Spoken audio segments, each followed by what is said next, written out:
A Valley family is suing a Gilbert mental health facility, saying their loved one died after staff gave him the wrong medication. He went there asking for help, but he never made it home. 12 News journalist Sean Rice has their story. To those who knew him, James Kyle Slade was larger than life, a dad who never missed a game, a coach who led by example, and a husband known for his kindness. He loved his kids dearly. We have 4 babies, and those are his world. He loves those babies more than anything. But in late September, Kyle checked into Copper Springs East in Gilbert for help with depression. It was very powerful to hear him say, "Hey, I need to go get some help." In that moment, and still, I was so proud of him for admitting that he needed help.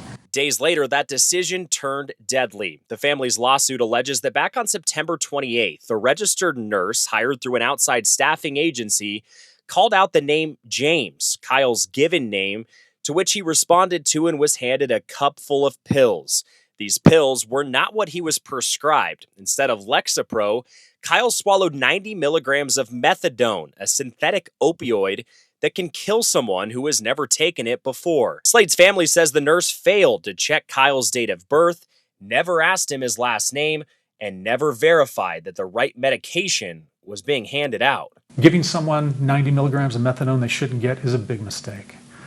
But that's not the end of the story. In a note attached to the lawsuit, the nurse's supervisor writes that he was told that Kyle was only given 9 milligrams of methadone by the nurse.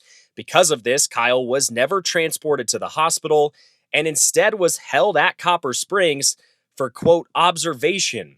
3 hours later, Kyle lay in his room, visibly dying. He was still savable at that point.